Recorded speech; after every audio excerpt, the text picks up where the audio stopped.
It was a cold, moonless night when Jacob and Emily found themselves driving down an isolated road in the heart of Pennsylvania.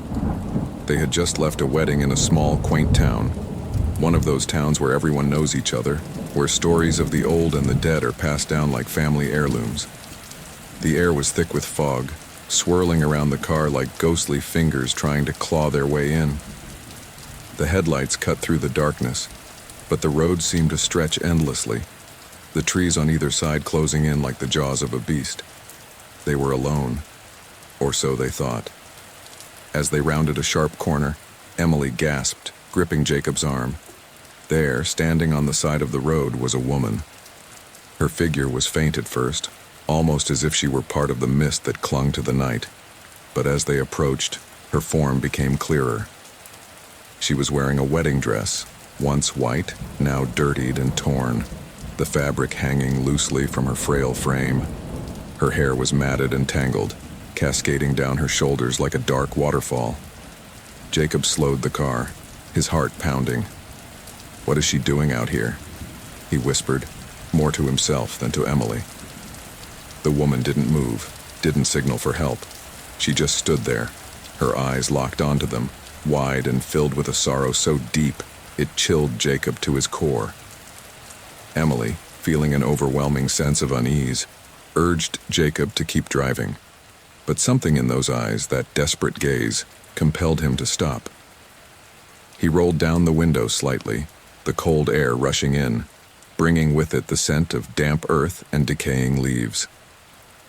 "Are you okay?" Jacob called out. The woman didn't respond. Instead, she lifted a trembling hand and pointed down a narrow, overgrown path that led into the dark woods. Her mouth moved, but no sound came out, as if the words had died on her lips. "We should help her," Emily said, though her voice wavered with fear. Against his better judgment, Jacob turned off the engine and got out of the car, Emily following close behind. The night seemed to grow colder, the silence more oppressive as they approached the woman. Her skin was pale, almost translucent in the dim light, and up close, they could see that her dress was not just dirty but stained with something darker, something that looked unnervingly like blood. "Where do you want us to go?" Jacob asked, trying to keep his voice steady. The woman said nothing, only turned and began to walk down the path, her bare feet silent on the damp ground. There was something unnatural about the way she moved, as if she were floating just above the earth, gliding forward without making a sound. Jacob and Emily exchanged a glance, a silent agreement passing between them. They would follow, but their instincts screamed at them to turn back, to flee from whatever it was that lurked in the shadows of those woods. But it was too late. They were already drawn in, ensnared by the sorrowful figure that led them deeper into the darkness. The path twisted and turned, the trees growing thicker, their branches forming a canopy that blotted out what little light the stars and moon might have offered. The deeper they went, the more oppressive the air became, thick with the scent of rot and decay. Emily felt a sense of dread settling in her chest, each step heavy with the weight of something unseen, something malevolent. The woman led them to a small clearing, the ground soft and marshy beneath their feet. She stopped at the edge, where the remnants of an old, crumbling stone wall stood, half buried in the earth. Without warning, she turned to face them, her eyes no longer sad, but filled with a dark, haunting rage. Her mouth opened wide, wider than humanly possible, and from it came a scream, an ear-piercing, blood-curdling wail that seemed to shake the very ground beneath them. Jacob and Emily stumbled back, their hands over their ears, the sound reverberating through their skulls. The woman's face twisted in agony, her features distorting, as if her flesh were being pulled apart from the inside. The once beautiful dress began to decay, falling away in tattered pieces as the skin beneath it turned gray, then black, rotting before their eyes. The scream grew louder, more unbearable, until it suddenly stopped. Silence fell over the clearing, so absolute it was as if the world itself had held its breath. The woman was gone. In her place was nothing but the crumbling wall, the remnants of what might have once been a grave. And then, as if released from a spell, the fog began to dissipate, the night air growing clearer, less suffocating. Shaking, Jacob and Emily turned and ran, their feet barely touching the ground as they fled back to the car. They didn't stop running until they were safely inside, the doors locked, the engine roaring to life. Jacob slammed his foot on the gas and they sped away from the clearing, away from the horrors that lay within. As they drove, neither spoke. The only sound, the hum of the engine and the rapid beat of their hearts. It wasn't until they reached the lights of the next town that they finally dared to look at each other, their faces pale and drawn. It was then that Jacob noticed something that made his blood run cold. His jacket, the one he had offered to the woman which she had taken, was lying in the back seat. But it wasn't just lying there. It was folded neatly, as if placed with care. And it was wet, soaked through with something dark and sticky, something that smelled faintly of iron. Jacob didn't have to touch it to know what it was. He could see it, smell it. The realization hit him like a punch to the gut. Blood. The story didn't end there, of course. When they reported the incident to the local authorities, they were met with grave faces and solemn nods. The officers told them of the legend, a bride who had been abandoned at the altar decades ago. Heartbroken, she had wandered into the woods, never to be seen alive again. But her spirit remained, bound to the place where her love had died, searching endlessly for the groom who had left her behind. Jacob and Emily never drove that road again, but the memory of that night haunted them for years. The sound of the woman's scream echoed in their dreams, the sight of her decaying face forever etched into their minds. They had escaped, but they knew that others might not be so lucky, because she was still out there, waiting.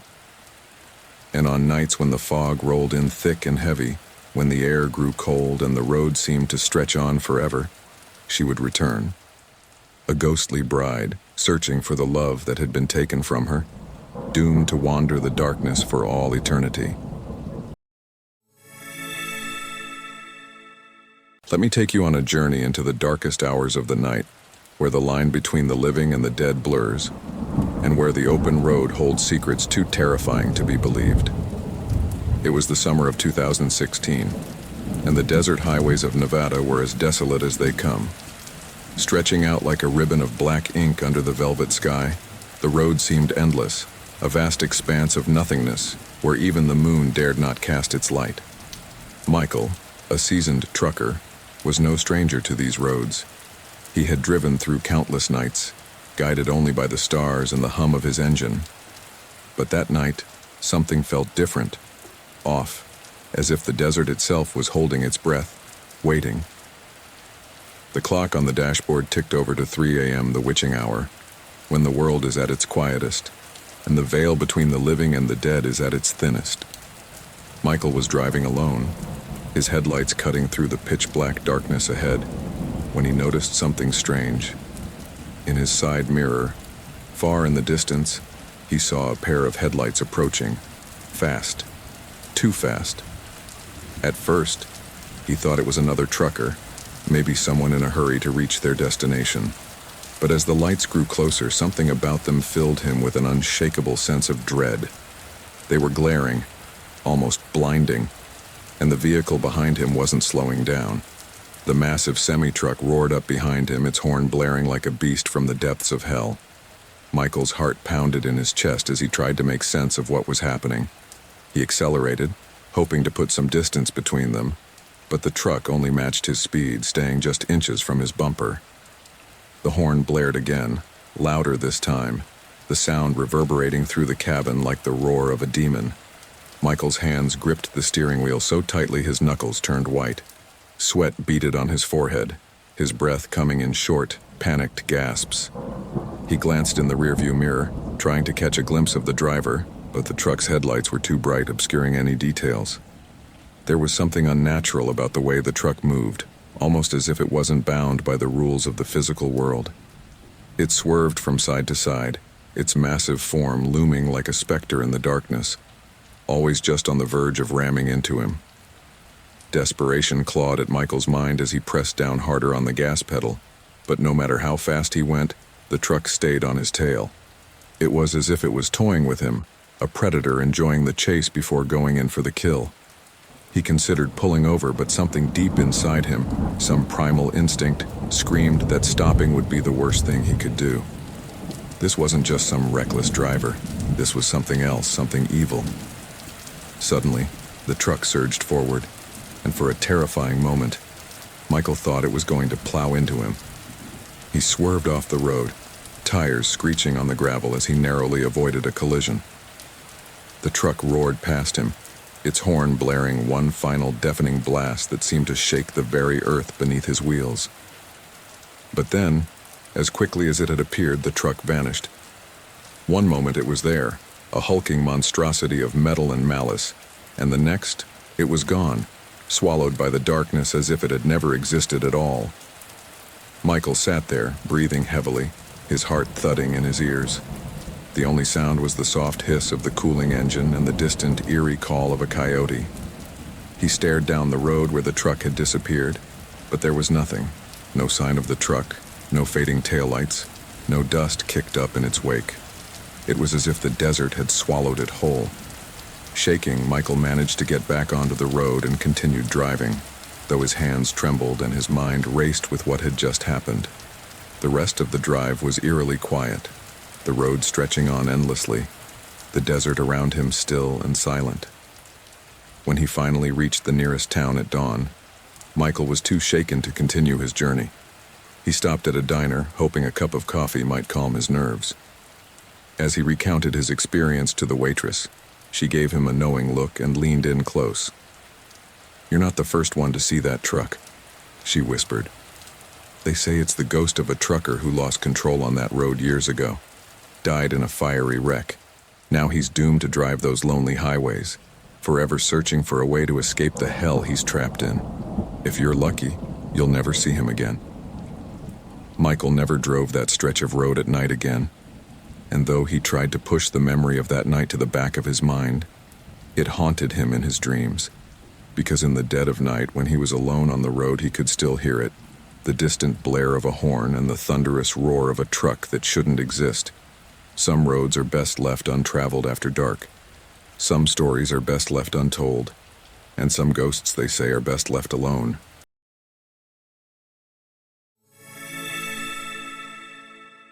It was a night like no other. A night when the shadows seemed darker, the wind colder, and the silence heavier than it had any right to be. The moon hung low in the sky, casting an eerie glow on the winding mountain road that cut through the heart of the North Carolina wilderness. The trees loomed on either side, their gnarled branches reaching out like skeletal fingers, eager to ensnare anyone foolish enough to wander too close. John had been driving for hours, the hum of his engine the only sound breaking the oppressive stillness. He had left his friend's cabin late, much later than he intended, and now found himself alone on this forsaken road. The road twisted and turned with no end in sight, each bend in the path revealing nothing but more darkness and more trees. The further he drove, the more isolated he felt, as if the world behind him had vanished entirely, leaving him stranded in some nightmarish limbo. The clock on the dashboard blinked 2:13 a.m., its glowing numbers the only source of light inside the car. The road seemed to stretch on forever, a ribbon of black asphalt disappearing into the abyss.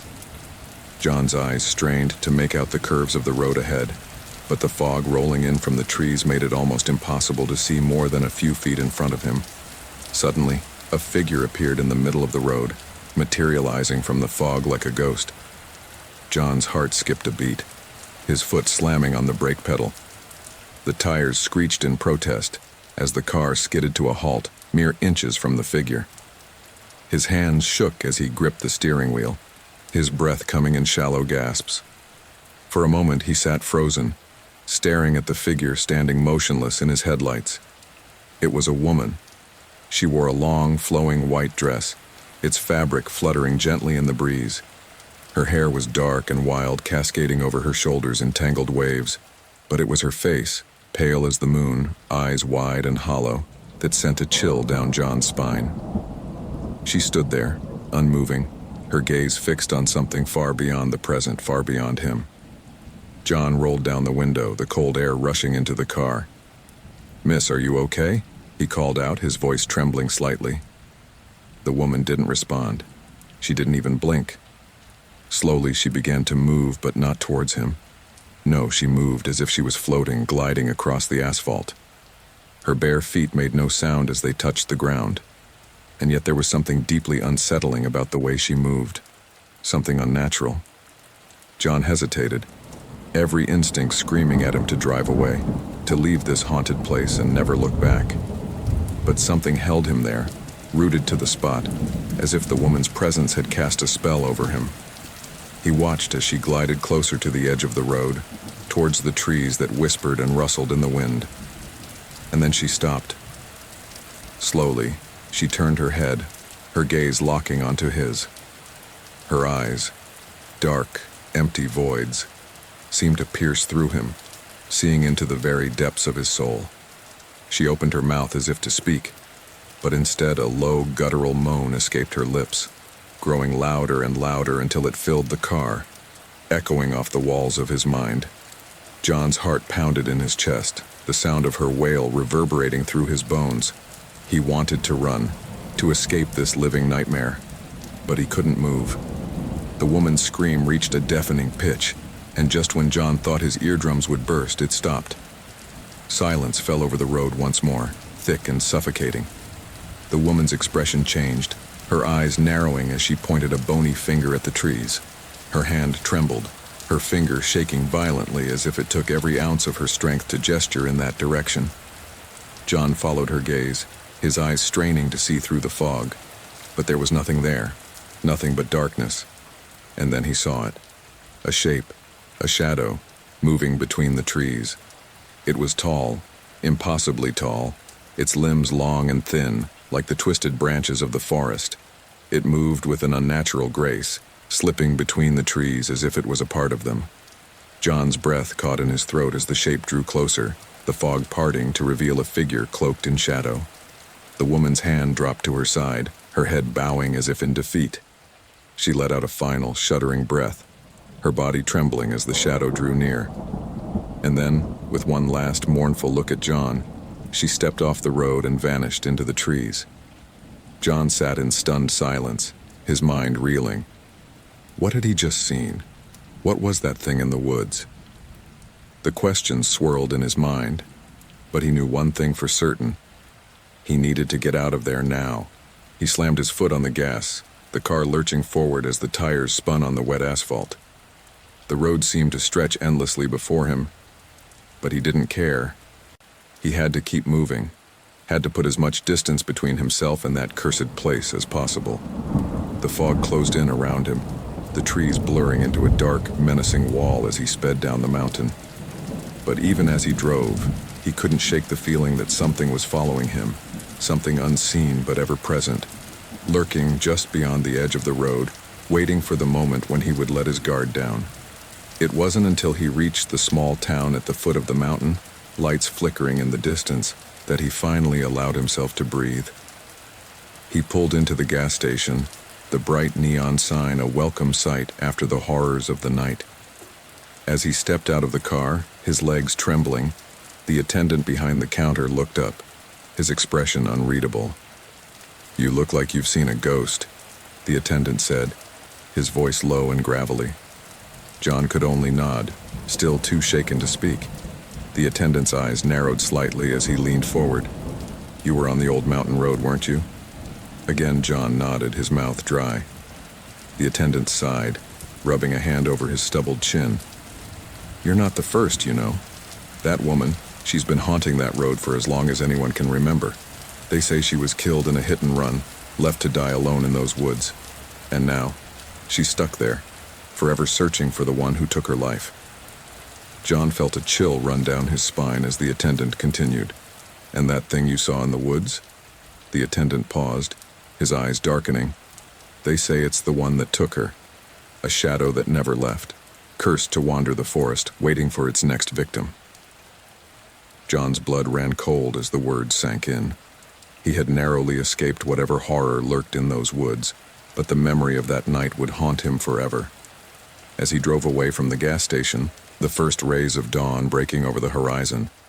John couldn't shake the feeling that he was being watched, that somewhere, deep in the heart of those dark, twisted woods, the shadow was still waiting, patient and eternal, for the next unlucky soul to cross its path.